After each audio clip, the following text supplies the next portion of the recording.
Dr. Richard Harris here, and welcome to CBD Journal Club, presented by CBD Health Collection, our preferred CBD brand. It's what we actually take at the house. We have CBD for ourselves, me and my wife, our dog, the topical CBD with the capsaicin. I absolutely love that, the warming balm. Now, article for today talks about something that we get asked all the time regarding CBD, and that is drug testing. So the title is Orally Administered CBD Does Not Produce False Positive Tests for THC on Securitech Drug Wipe 5S or Drager Drug Test 5000. Let's dive into this article. It's basically looking at, hey, if you take CBD, are you going to test positive on these two drug tests? And no, we're not going to spoil it. Let's dive into the introduction. CBD is not typically prohibited among drivers. Why does that matter? Because this study was actually looking at data that was accumulated for a study on CBD and driving and if there was impairment. There is concern that CBD is mistakenly being identified as THC on drug tests, and this test or study was done in Australia where they do POC, point of care testing, with these two drug tests. And Australia is one country, but Norway, Germany, Belgium are other countries where they will test drivers if they appear impaired on the scene for these drug tests. So the Securitech drug test is used first, and if a positive test is done there, then they use the drug test, the Drager drug test 5000, and if both are positive, a confirmatory sample is used in a mass spectrometry. Mass spectrometry is basically a way of identifying and separating out compounds. It is the gold standard for identifying molecules. The DW5S, the Securitech, has a specificity, meaning it can distinguish between THC and placebo, of 92%, but only a sensitivity of 45 to 50%. So we used to say in medical school, spin and snout. So sensitivity rules something out, specificity rules something in. And the ideal screening test has a high sensitivity, and the ideal confirmatory test has a high specificity. But a best test is one that is very sensitive and very specific, and then has high accuracy, meaning validity. So this test has a specificity of 92%, sensitivity of 45 to 50%, and accuracy of 68 to 71%. Not the best test. The DT5000, it's between 40 to 100% specific, 70 to 100% sensitive, and then accuracy of 56 to 90%. And they use a screening cutoff of 10 nanograms per milliliter of THC. And so that is what a positive result will be if you have more than that on the sample, in this case, which is in saliva. These devices use something called lateral flow immunoassay technology. And this study was done to determine if oral CBD at doses of 15, 300, and 1500 milligrams produce false positive tests for THC in these devices. And this was actually a randomized controlled double-blinded placebo study that was done with driving impairment, but they just took this data and took a look at it from a different angle, looking at the drug tests. So methods, participants were healthy males aged 18 to 65 who had not used cannabis in the last 3 months. They were given either placebo, 15 milligrams of CBD, 300 milligrams of CBD, or 1500 milligrams of CBD.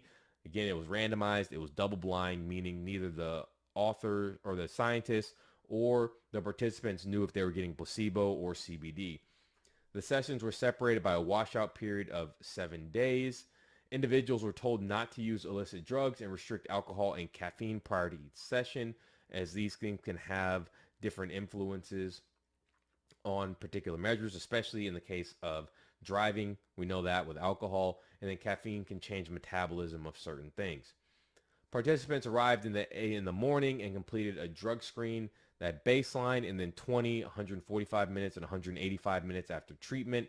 They collected 3 samples, one for the DW5S, one for the DT5000, and one for oral fluid analysis for the HPLC, the gold standard. Now, the CBD was dissolved in MCT oil, which is a very common practice because that increases the absorption of the CBD. We've talked about that before.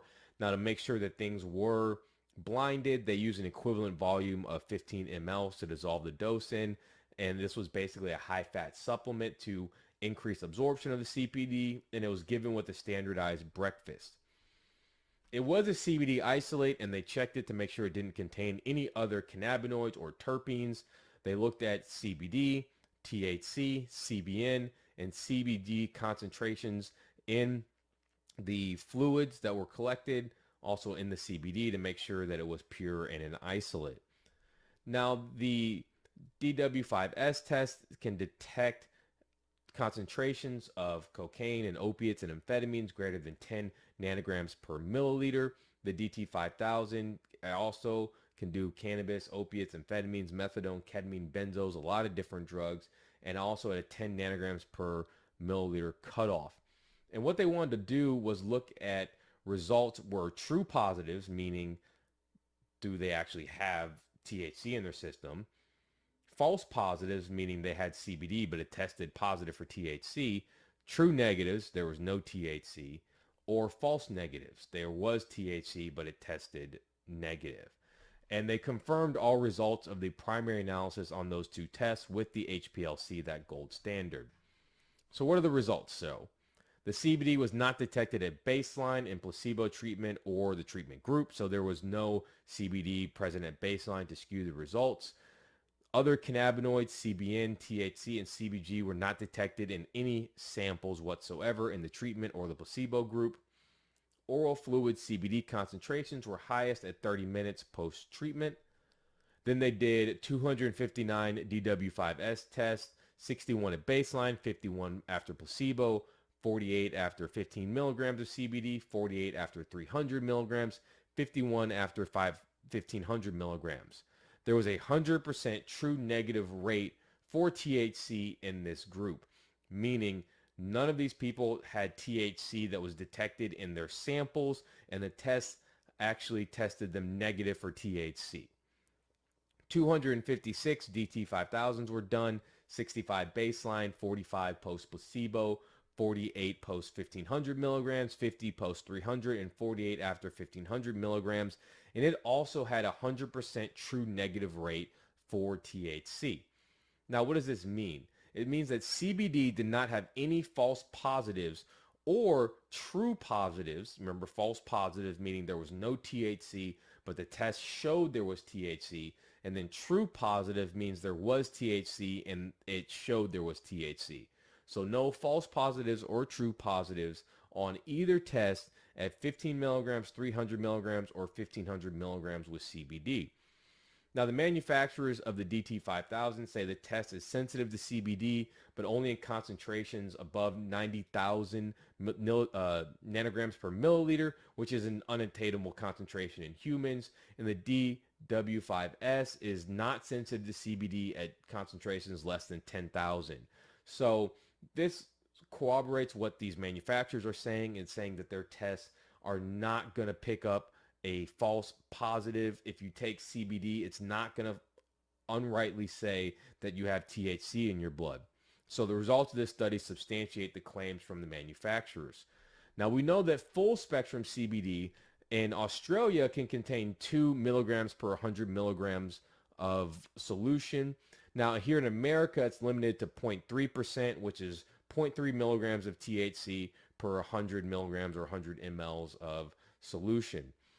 One previous study showed that THC measured after a low dose of oral THC, it was given 10 milligrams, very rarely excluded the 10 nanograms per mil threshold to test positive.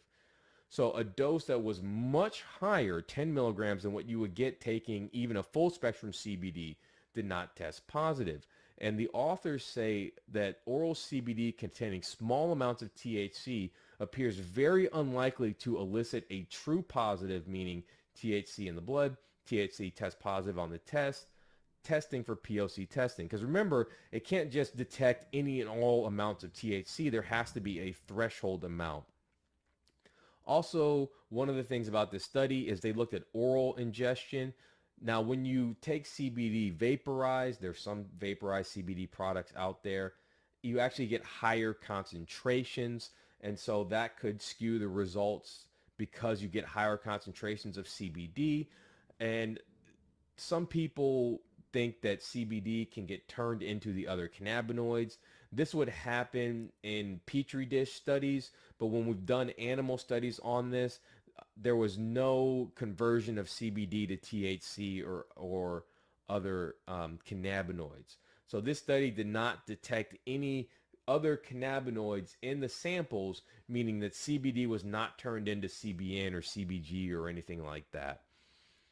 Also, there's a caveat because oral concentrations of CBD may be more likely residual leftovers than actual correlating with blood samples, and that the high fat sample may have caused a dilution in the oral cavity. That's still being worked on and elicited. But overall, the authors concluded that for these two tests, these POC tests, that there is a very, very low likelihood. In fact, in their study, there was no likelihood of a false positive drug test testing positive for THC while taking CBD. And so I thought I wanted to come in here, talk about this study because it is something that we get a question about all the time. CBD and THC are structurally similar, but different enough that most of these tests are looking for specifically THC, and the likelihood of a false positive test, meaning there's no THC or very small amounts of THC, and testing positive is very unlikely. Well, thank you for listening to this week's CBD Journal Club. We'll be on the lookout for more interesting articles related to CBD. If you want to try our preferred brand CBD Health Collection, click the link that is below in the show notes. Thank you guys and have a blessed day.